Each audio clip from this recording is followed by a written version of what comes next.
Bienvenidos. Poneros cómodos, serviros ese café o esa copa de vino y dejad el ruido del mundo al otro lado de la puerta. Bienvenidos a vuestro refugio literario, a esa trinchera donde diseccionamos las entrañas de las historias. Bienvenidos al 15º episodio de la 4ª temporada de Trazos de Tinta. Hoy quiero pediros un favor. Quiero que hagáis un ejercicio de memoria visual y emocional. Cierra los ojos un momento, si no vas conduciendo, claro. Piensa en la última vez en la que tuviste una discusión importante, en la que sabías con una certeza absoluta, matemática y aplastante, que tenías la razón. Tenías los datos, tenías la lógica de tu parte, las pruebas estaban allí y estaban brillando con luz propia sobre la mesa. Sin embargo, la persona que tenías enfrente te miró a los ojos y esbozó una de esas sonrisas condescendientes que cortan más que un cuchillo y te dijo: «Estás exagerando», o peor aún, te dijo: «Estás loco». Quiero que recuerdes esa sensación física, esa bilis subiendo por la garganta, ese nudo en el estómago, esa impotencia hirviente, esa rabia pura que te hace querer arrancarte la piel porque estás viviendo con total claridad que el tren descarrila, que el precipicio está a 2 metros y que nadie más a tu alrededor parece darse cuenta. Tú estás gritando, alertando, estás suplicando y el mundo te devuelve un muro de indiferencia y de total escepticismo. Te tratan como si fueses un niño asustado. Esa emoción, esa frustración que te quema por dentro, no es solo un mal trago de la vida real. Es, si sabemos usarlo, uno de los motores narrativos más potentes, adictivos y destructivos que existen en la literatura. Y hoy vamos a aprender a inyectar ese veneno directamente en las venas de nuestros lectores. Hoy, familia, nos sumergimos en el abismo del síndrome de Cassandra. Vamos allá. Pues bien, para entender la magnitud de esta herramienta, no podemos quedarnos en la superficie. Tenemos que viajar a las raíces mismas de la narración, allí donde nacieron los arquetipos que hoy todavía usamos para entender el alma humana, que es la mitología griega. Imaginad Troya, ¿de acuerdo? En su máximo esplendor. E imaginad a Casandra, la hija de Príamo y de Hécuba, los reyes de la ciudad. Las crónicas dicen que era una mujer de una belleza tan abrumadora, tan irreal, que no solo los mortales caían a sus pies. Fue incluso el mismísimo dios Apolo, el dios de la luz, de la razón y de las artes, quien se obsesionó con ella. Apolo bajó del Olimpo y en un intento desesperado por seducirla y comprar su amor, le hizo el regalo más grande que un dios podría hacerle a una mortal.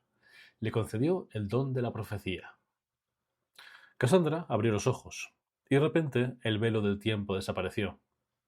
Podía ver el futuro con una nitidez absoluta, sin metáforas, sin acertijos. Veía la verdad en un estado puro. Pero los dioses griegos, como bien sabemos, son entidades profundamente humanas en sus defectos. Son caprichosos, son egocéntricos y sobre todo son muy, muy rencorosos. Cuando Cassandra, a pesar del inmenso regalo, rechazó los avances físicos de Apolo, el dios montó en cólera. Pero no la mató, no la fulminó con un rayo. Tampoco le quitó el don de la profecía, porque lo que un dios da no se puede retirar. Apolo, por lo tanto, ¿qué hizo? Pues hizo algo infinitamente más cruel, sádico y psicológicamente devastador. Se acercó a ella y la escupió en la boca. Y con ese gesto la maldijo para el resto de la eternidad. Seguiría viendo el futuro, sí, seguiría sabiendo la verdad absoluta, pero absolutamente nadie, jamás, bajo ninguna circunstancia, creería una sola de sus palabras. Deteneos a pensar un momento en el tormento psicológico de esta condena. Es como estar encerrado en una caja de cristal insonorizada en medio de las vías del tren. Cassandra vio caer Troya años antes de que ocurriera. Vio la sangre de sus hermanos tiñendo la arena. Vio el gigantesco caballo de madera entrando por las puertas de la ciudad. Vio el fuego devorando los templos. Y lo gritó. Salió a las calles de Troya, se desangró las cuerdas vocales, advirtiendo a su padre, a los generales, a los ciudadanos. Le suplicó a todos que quemaran el caballo, que prepararan las espadas, que huyeran. ¿Y qué es lo que hicieron los troyanos? Bueno, pues lo que hace toda sociedad, ¿no? Como también analizaba nuestro compañero Antonio hace unos días cuando hablábamos de la antropología de la memoria en uno de los comentarios. Que cuando alguien amenaza su frágil consenso de la realidad, pues la aíslan. La tachan de histérica, se compadecen de ella, la miran con esa misma sonrisa condescendiente de la que hablábamos al principio. Pobre Cassandra, es que ha perdido la cabeza. Y mientras se rían de ella, Troya ardía hasta los cimientos, exactamente como ella había predicho. Como escritores, nuestro trabajo principal, nuestra obligación sagrada con el lector, no es hacer felices a nuestros personajes, como hemos hablado en algunas ocasiones, es hacerlos interesantes. Y no hay nada absolutamente más interesante, nada más magnético que un personaje que carga con el peso aplastante de una verdad que el mundo se niega a escuchar. Cuando trasladamos esta maldición mitológica a las páginas de nuestras novelas, estamos creando lo que en técnica literaria llamamos la ironía dramática, en su grado de máxima pureza. Normalmente, el suspense se basa en ocultar la información al protagonista y al lector, pero el síndrome de Cassandra hace exactamente lo contrario. Le da toda la información al protagonista y se la da al lector, por ende. Ambos saben que el vecino es el asesino. Ambos saben que el asteroide va a impactar. Ambos saben que el sistema político está corrupto hasta la médula. Al aislar, pues, al protagonista del resto del elenco, creas un cordón umbilical de empatía inquebrantable entre el personaje principal y tu lector. El lector se convierte en el único aliado, en el único confidente que tiene tu protagonista en un mundo de ciegos y sordos. Y juntos, lector y personaje sufren la frustración de estrellarse una y otra vez contra el muro de hormigón armado de la incredulidad de los secundarios. Por tanto, a lo largo de este episodio, quiero que cojamos los planos de este muro y vayamos a empezar a aprender a construirlo ladrillo a ladrillo. Porque si la frustración no está bien cimentada, si el rechazo no tiene una base psicológica real, el lector no sufrirá, simplemente cerrará el libro pensando que tus personajes son idiotas. Así que vamos a aprender a hacerles sufrir, pero con una técnica de cirujano.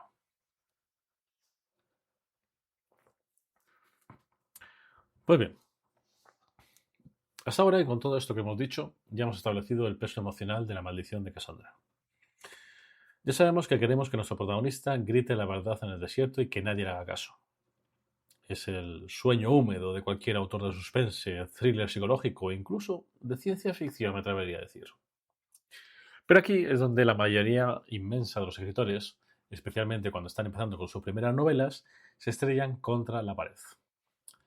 Y es que el mayor error, el pecado capital al usar el síndrome de Cassandra, es convertir a tus personajes secundarios en idiotas funcionales, en meros obstáculos de cartón piedra, sin una justificación interna. Dejadme poneros un ejemplo burdo, pero muy claro. Imaginad que vuestro personaje entra corriendo y sudando frío en una comisaría de policía. Da un puñetazo al mostrador y le dice al sargento de guardia con pruebas circunstanciales en la mano que el respetable alcalde del pueblo es en realidad un asesino en serie alienígena que se está alimentando de la sangre de los gatos callejeros. Si el sargento de policía simplemente se ríe, le da una palmadita en la espalda y le dice: venga, anda, vete a casa a dormir la mona, que estás borracho, sin que llegue a indagar nada más, sin que tenga más contexto, el lector no va a sentir empatía ni frustración por el protagonista. El lector que va a sentir, pues va a sentir una desconexión total. ¿Por qué? Pues porque ese policía no es creíble. Es como un recurso barato del guionista para alargar la historia, porque si el policía le creyera a la página 20, el libro se acabaría posiblemente, ¿no? Y el lector, como hemos dicho en muchas ocasiones, no es tonto. El lector nota los hilos de la marioneta. Por tanto, para que la tragedia de verdad ignorada funcione como un reloj suizo, el escepticismo de los demás debe estar justificado psicológicamente. Absolutamente nadie ignora una advertencia de peligro grave de porque sí. La ignoran porque el cerebro humano, desde las cavernas, está programado para rechazar violentamente lo que hemos llamado en otros vídeos, en otras publicaciones, la disonancia cognitiva. ¿Por qué la ignoran? Pues porque la verdad es demasiado costosa de asumir. Así que Coge lápiz y papel. Os voy a dejar 3 pilares maestros para construir un escepticismo creíble, sólido y asfixiante en vuestra historia. 3 ladrillos con los que vamos a amurallar a nuestro héroe. Pilar número 1. Lo vamos a llamar el sesgo de la normalidad. O lo podemos también llamar como el terror a lo extraordinario. A ver, el ser humano tiene una necesidad biológica, patológica incluso, de que el mundo siga las reglas de siempre. Necesitamos levantarnos por la mañana, tomar el café, ir a trabajar y saber que el cielo sigue siendo azul y la gravedad nos mantiene pegados al suelo. Si tu protagonista descubre una conspiración mundial, descubre que la magia existe y es oscura, o se da cuenta de que un meteorito va a chocar contra la Tierra en 3 meses, los personajes a su alrededor lucharán con uñas y dientes para encontrar una explicación lógica, mundana y aburrida a todos esos hechos. No es que los secundarios sean cortos de entendederas, ni mucho menos. Es que admitir que el protagonista tiene razón significa que todo su mundo seguro, su trabajo, su hipoteca y su vida familiar acaban de saltar por los aires. Significa aceptar el caos. Veamos un ejemplo de cine, clásico, ¿de acuerdo? Pensad en Jaws, en la película Tiburón, de Spielberg. El jefe de policía Brody encuentra restos humanos en la playa y sabe, con la intuición y la prueba forense de su lado, que hay un tiburón blanco gigante merodeando en la costa. ¿Qué hace el alcalde? Se llamaba Larry Bound. ¿Es que el alcalde quiere que la gente muera? No, ni mucho menos. El alcalde lo ignora y lo presiona para mantener las playas abiertas. No porque sea estúpido, sino porque aceptar la verdad implica cerrar las playas precisamente el fin de semana del 4 de julio, que es cuando el pueblo recauda el dinero para sobrevivir el resto del año. Aceptar la verdad, por lo tanto, significa la ruina económica de toda la comunidad. Y el miedo a las consecuencias prácticas de la verdad es mucho más fuerte, más tangible que la verdad misma. Por lo tanto, para este primer pilar, quédate con la siguiente conclusión. Tienes que construir secundarios que tengan mucho que perder si el protagonista tiene razón. Haz que les cueste la vida, el estatus o el dinero crearle. Y con eso conseguirás un muro realmente infranqueable. El pilar número 2 lo llamaremos el prestigio y el estatus del mensajero, o lo que algunos escritores llaman el ataque ad hominem. Esto es fundamental y ensalza y enlaza directamente contra el mito original. Así que aquí la pregunta es, ¿quién está entregando este maldito mensaje? Recordemos a Cassandra, ¿de acuerdo? No fue creída no solamente por la maldición mágica de Apolo, sino porque en una sociedad, y con perdón de la frase que voy a decir, una sociedad profundamente patriarcal y militarizada de Troya, la voz de una mujer joven, alterada y emocionalmente desbordada no tenía prácticamente el mismo peso que la voz calmada, grave y experimentada de los generales veteranos o de los sumos sacerdotes. El mensajero era, por lo tanto, ese eslabón débil. En nuestra novela, por lo tanto, para que el síndrome de Cassandra funcione, debéis hacer que vuestro protagonista carezca de la autoridad o del estatus necesario para ser tomado en serio desde el minuto 1. Quizá tu protagonista es ese policía novato que acaba de salir de la academia a que nadie respeta. Quizás es ese niño del pueblo que tiene demasiada imaginación. Quizás es la empleada de menor rango de una gran corporativa la que lleva los cafés. O, mi favorito, ese ex alcohólico o la persona con antecedente de problema de salud mental que acaba de reincorporarse a la sociedad. Si el mensajero tiene manchas en su historial, si tiene cicatrices, la soledad, y por tanto también vuestros personajes secundarios, usarán estas manchas como arma arrojadiza para invalidar el mensaje sin ni siquiera tener que molestarse en analizar las pruebas que le está dando. Es esa falacia lógica del ataque ad hominem. Es decir, por ejemplo, no le hagas caso a Pepe con eso de que han envenenado el río. Ya sabes que desde que se divorció y empezó a beber está paranoico. ¡Boom! Con una sola frase de un secundario, el mensaje vital queda totalmente neutralizado.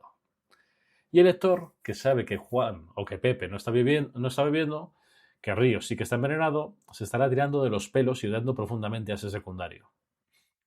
Y eso, amigos míos, es el pegamento de la mejor literatura. El odio y la frustración compartida. Y el pilar número 3 lo vamos a llamar el gaslighting narrativo, o también podemos llamar como la destrucción de la cordura. Este quizás sea la técnica más perversa, oscura y que sin embargo mejor funciona para los amantes del thriller psicológico puro y duro. No se trata solo de que el mundo exterior no crea protagonista, se trata de convencer al protagonista de que él mismo está perdiendo la cabeza. Por ejemplo, si tu protagonista presenció un crimen y vio un cadáver en el maletero de un coche, no basta con que la policía no le crea, tienes que ir un paso más allá. Cuando el protagonista obliga a los agentes a abrir ese maletero frente a todos, el maletero debe estar impecable, recién aspirado y oliendo ligeramente a ambientador de pino. Y aquí es justamente donde la magia ocurre. El entorno del protagonista no reacciona con ira o gritándole, reacciona con lástima. Su pareja le acaricia el brazo con preocupación y dice: cariño, es que llevas meses trabajando demasiado, estás muy estresado, te lo he dicho. El policía le mira con compasión y le recomienda ir al médico de cabecera. Le ofrecen pastillas para ir a dormir, le sugiere que se tome unas vacaciones. Le aplican lo que hoy conocemos como este gaslighting, esa manipulación psicológica sutil que te hace cuestionar tu propia memoria y percepción de la realidad. ¿Esto qué genera? Genera una doble tensión narrativa brutal. Por un lado, el mundo exterior es el enemigo pasivo. Y por otro, el propio protagonista empieza a mirarse al espejo y a dudar de su propia cordura. Empieza a preguntarse: joder, ¿y si de verdad me he ajenado? ¿Y si estoy loco? Es en ese momento de vulnerabilidad extrema en el que el lector es el único ancla con la realidad que le queda al protagonista. El lector se convierte, por tanto, en el único habitante del universo de la novela que sabe que el protagonista no está loco. Y ese vínculo de soledad compartida es totalmente indestructible a nivel emocional. Construir, por tanto, esos tres pilares, el sesgo de la normalidad, el descrédito del mensajero y ese gaslighting psicológico, garantiza que la barrera entre el protagonista y la verdad no sea una argucia técnica que se saca el autor de la manga. Lo convierte en una prisión psicológica perfecta. Pero claro, meter a tu personaje en esta prisión es solo la mitad del trabajo. Ahora tenemos que ver cómo lo presionamos hasta que el cristal se rompa en 1000 pedazos. Así que vamos a por ello.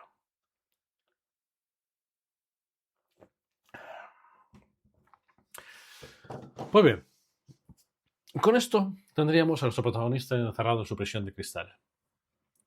Le hemos dado la verdad absoluta, le hemos rodeado de un elenco de personajes secundarios que, por miedo, por juicios o por pura manipulación psicológica, se niegan a creerle. Si dejamos tal cual la historia aquí, tendremos un drama psicológico interesante. Quizá un estudio sobre la soledad.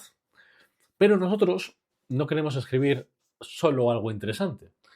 Queremos escribir una historia que mantenga al lector despierto a las 3 de la madrugada porque es físicamente incapaz de cerrar el libro.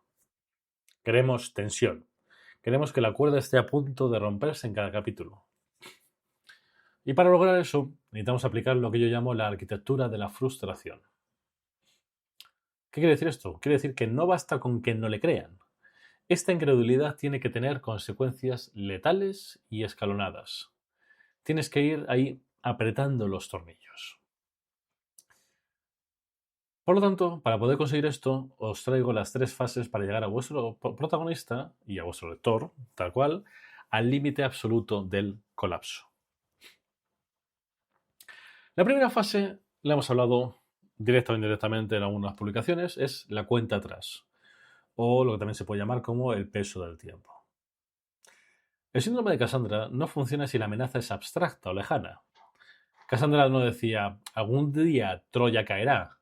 Decía: oye, que el caballo está en la puerta ahora mismo. Si tu protagonista descubre que hay una conspiración en su empresa que va a arruinar a cientos de familias dentro de 10 años, no hay urgencia. Esto pensará: bueno, ya te dará tiempo de sobra para convencerlos. Tienes que ponerle un reloj en la mano a tu personaje, una bomba de relojería que haga tic-tac, cada 2x3 en cada página.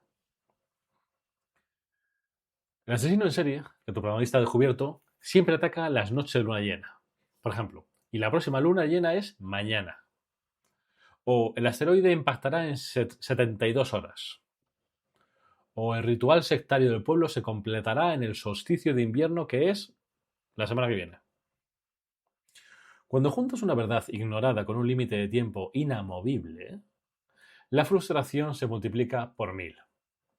El protagonista no solamente luchará contra la incredulidad de su mundo, sino contra el reloj. Y es que cada vez que un policía lo echa de su despacho, cada vez que su mujer le dice que se relaje, el protagonista, y a su mismo también el lector, miran el reloj sabiendo que acaban de perder unos minutos preciosos que van a costar vidas. Y por lo tanto, el tiempo se convierte en el verdadero antagonista. La segunda fase, para poder conseguir esto, es lo que a mí me gusta llamar el aislamiento progresivo o la erosión del círculo de confianza. Esta es la frase donde sacamos nuestro lado más cruel como escritores. Al principio de la novela, cuando el protagonista descubre la verdad, intenta convencer a estas altas esferas, ¿verdad? Va con policía, al gobierno, a la prensa, pero acaba fracasando, por supuesto, debido a esos pilares de escepticismo que hemos construido justamente antes. ¿Qué hace entonces? Pues da un paso para atrás y va a su círculo más íntimo, a sus amigos, a su compañero de trabajo. Pero, ¿qué pasa? Que la mancha de la duda ya se ha extendido. Su mejor amigo le dice, mira, oye, tío, confío en ti, pero es que esto lo que dices es una locura. Te vas a meter en un lío. ¿Qué provoca? Pues que el protagonista fracase de nuevo. Entonces, arrinconado, vuelve y va a su último refugio, su pareja o su familia, ese núcleo duro. Y ahí es donde debes asestar, como escritor, el golpe final. La pareja, con lágrimas a los ojos, le dice que ha hecho las maletas porque le da miedo lo que se está convirtiendo. La familia le dice que no quiere que vuelva a pisar su casa. Esto es lo que yo llamo, como he dicho antes, esa erosión del círculo de confianza. Tienes que ir pelando las capas de apoyo de tu protagonista como si fuese una cebolla, hasta dejarlo en el centro, completamente desnudo y solo frente a la amenaza. Cuando el último aliado le da la espalda, el protagonista se da cuenta de una verdad aterradora. Y es que si el mundo va a salvarse, va a tener que salvarlo él solo. Y al final, él cree que nadie le va a dar las gracias. Y la última fase, para poder andar con todo esto, me gusta llamarle el círculo vicioso de la locura o la acción a la desesperada. Es justamente donde llegamos a este punto de no retorno. El reloj sigue corriendo, el protagonista está completamente solo, nadie le cree.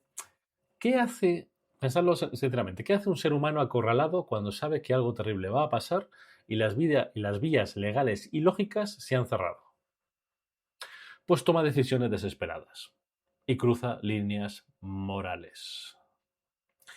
Como la policía no quiere registrar la casa del vecino, porque el vecino se da calle y el protagonista es el loco del pueblo, el protagonista decide que tiene que conseguir las pruebas él mismo. Así que, en mitad de la noche, rompe la ventana del vecino, entra en su casa sin una orden judicial y se pone a rebuscar en sus cajones y justo en ese momento, ¡plas! Suena la alarma y aparece la policía. Fíjate la genialidad retorcida de esa estructura. El protagonista está haciendo lo correcto para salvar vidas, pero a los ojos del mundo acaba de confirmar todas sus sospechas. A los ojos de la policía y de su familia, no es un héroe, es un asaltante paranoico y peligroso que acaba de allanar la morada de un ciudadano ejemplar. La verdad, por lo tanto, empuja al protagonista a comportarse exactamente como el loco que todos decían que era. Es un círculo vicioso perfecto. Y es que cuanto más intenta demostrar la verdad, más razones le da al mundo para que lo encierren en un psiquiátrico. Y tu lector, que ha estado con él desde la página 1, que sabe por qué ha roto esa ventana, que sabe por qué está rebujando esos cajones, el lector en este punto está sudando, está agarrando las tapas del libro con fuerza y sufriendo una taquicardia literaria absoluta. Logras que la injusticia del mundo narrativo se sienta como un ataque personal contra quien te lee. ¿Con esto qué consigues? Consigues tensar la cuerda hasta el máximo absoluto. Tu protagonista está en el calabozo, la cuenta atrás está a punto de llegar a cero, y el villano o la catástrofe está a punto de ganar. Este síndrome de Cassandra cumple su función destructiva. Pero toda esta tensión acumulada, todo este sufrimiento psicológico que le hemos infligido al lector, tiene que servir para algo. Tienes que darle una válvula de escape o te odiará para siempre. Y esa válvula de escape es lo que hemos llamado también en otros vídeos la catarsis. El momento en el que el muro cae. Y de ese estallido final, del cómo resolver esta bomba de relojería, quiero que hablemos justamente para ir terminando este capítulo. Sorbito y continuamos. Pues bien, para terminar con el capítulo, hagamos un poquito de recopilar un poquito hasta dónde hemos llegado, ¿de acuerdo? Hemos construido una prisión de cristal, hemos justificado la ceguera del mundo y hemos tensado la cuerda hasta dejar a nuestro protagonista acorralado, tachado de loco y probablemente a punto de ser encerrado mientras el reloj marca los últimos segundos. Metes a tu lector en una olla a presión durante 300 páginas. Le has hecho sufrir una injusticia en sus propias carnes. Pero, como creador, tienes un pacto no escrito con quien te lee. Y es que no puedes torturarle sin darle una recompensa. Toda esa tensión asfixiante tiene que desembocar en un estallido final. Tiene que haber una catarsis. Y cuando juegas con el síndrome de Cassandra, tienes dos caminos principales para detonar esta bomba. Tienes dos resoluciones que dejarán a tu lector mirando la pared, incapaz de procesar lo que acaba de leer. ¿Cuáles son? Pues bien. El primer camino sería el de como el mismo destino que tuvo Cassandra, la tragedia. Si estás escribiendo terror, drama puro, una distopía oscura, es este tu camino, sin duda alguna. El más acertado y a la vez el más doloroso. El reloj llega a cero. El protagonista está atado de manos, metafórica o literalmente, y entonces ocurre. El monstruo ataca la ciudad, la conspiración se ejecuta, el gobierno cae, el asesino ataca a su siguiente víctima, que resulta ser uno de los secundarios que no creyó al protagonista. La catarsis aquí no viene de la salvación, sino de la validación más amarga que existe, el te lo dije. Imagínate la escena, ¿de acuerdo? La ciudad ardiendo del fondo. El policía arrogante que se rió del protagonista o la pareja que la abandonó por estar paranoico se arrastra entre los escombros, ensangrentado. Levanta la vista, aterrorizado, descubriendo que el monstruo era real, que la conspiración era cierta. Y cruza la mirada con el protagonista. No hace falta diálogos larguísimos, no hace falta que el protagonista se regodee. Solo una mirada que diga, lo vi venir, intenté salvaros y vosotros elegisteis arder. Es un final desolador, sí, pero literalmente es de una belleza trágica e insuperable. El lector siente una mezcla de triunfo retorcido porque su héroe tenía razón y de devastación absoluta porque el precio de la razón han sido las cenizas de su mundo. Y el segundo camino sería esta reivindicación heroica. Imagínatelo de esa manera. ¿Qué pasa si estás escribiendo un thriller de acción, una novela de aventuras o una historia donde el bien siempre tiene una oportunidad? Entonces, tienes que ir por este camino, tienes que ir por esta reivindicación. Por ejemplo, el protagonista en su último suspiro logra escapar de su encierro o logra arrastrar a ese escéptico principal, que era el jefe de policía, el líder del pueblo, el familiar, justo hasta el centro del peligro. Y allí, a la luz del día, la venda cae. La máscara del villano se rompe y las pruebas se vuelven físicas, innegables y totalmente aterradoras. Ese es justamente el momento en el que el lector lleva esperando desde el capítulo 1. El clímax emocional del libro. No es el disparo final del villano, es el momento exacto en el que el secundario abre los ojos, se gira hacia el protagonista pálido como la muerte y pronuncia esas palabras mágicas. Dios mío, tenías razón, siempre la tuviste. Esa simple frase es un orgasmo narrativo para el lector. Es la liberación de 300 páginas de bilis y de frustración. Es la validación absoluta. En ese instante el estatus de poder se invierte por completo. Y el protagonista, que era el marginado, el loco, el paria, se convierte en el único líder válido porque es el único que llevaba meses preparándose para este momento, mientras los demás vivían en la más absoluta ignorancia. Pero cuidado, familia. Cuidado con el epílogo. Y este es el consejo de oro con el que quiero cerrar el análisis de hoy. Cuando el polvo se sienta, cuando el villano está derrotado o la catástrofe haya pasado, No podéis hacer que el protagonista simplemente perdone a todo el mundo y se vayan a tomar una cerveza, como si nada. El síndrome de Cassandra deja cicatrices muy profundas. Si tu pareja te abandonó, si tu mejor amigo te dio la espalda, si tu sociedad te encerró en un manicomio cuando intentaba salvarles la vida, eso no se borra con un lo siento, me equivoqué. No. Y es que la verdad, tanto en la literatura como en la vida real, tiene un precio.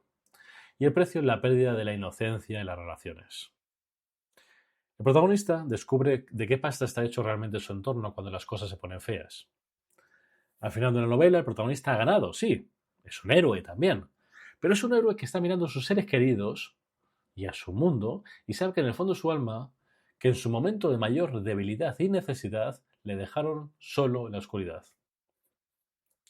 Y dejar al lector con esa nota agridulce, con esa reflexión sobre la fragilidad de la confianza humana, es lo que convierte un libro de entretenimiento en una obra literaria que resuene durante años. Por lo tanto, para hoy, escribid personajes que sufran. Ponedles la verdad en las manos y cosedles la boca. Hacer que el mundo le dé la espalda y luego obligad al mundo a pedirles perdón de rodillas. Y os aseguro que vuestros lectores no podrán apartar la vista de vuestras páginas. Si queréis aprender a dominar estas herramientas de psicología narrativa, a construir arco de personaje que destrocen a vuestros lectores y a estructurar novelas que no se caigan en el segundo acto, ya sabéis dónde encontrarme. Todo esto día tras día en el blog y en muchas cosas que van a ir apareciendo en los próximos meses. Diseccionamos todo esto con bisturí. Créanme que hay mucho más por venir. Gracias por acompañarme una noche más en esta trinchera de letras y de sombras. Un abrazo enorme para todos. Defended siempre vuestra verdad, aunque nadie os crea. Y como siempre, a seguir escribiendo. Chao, chao.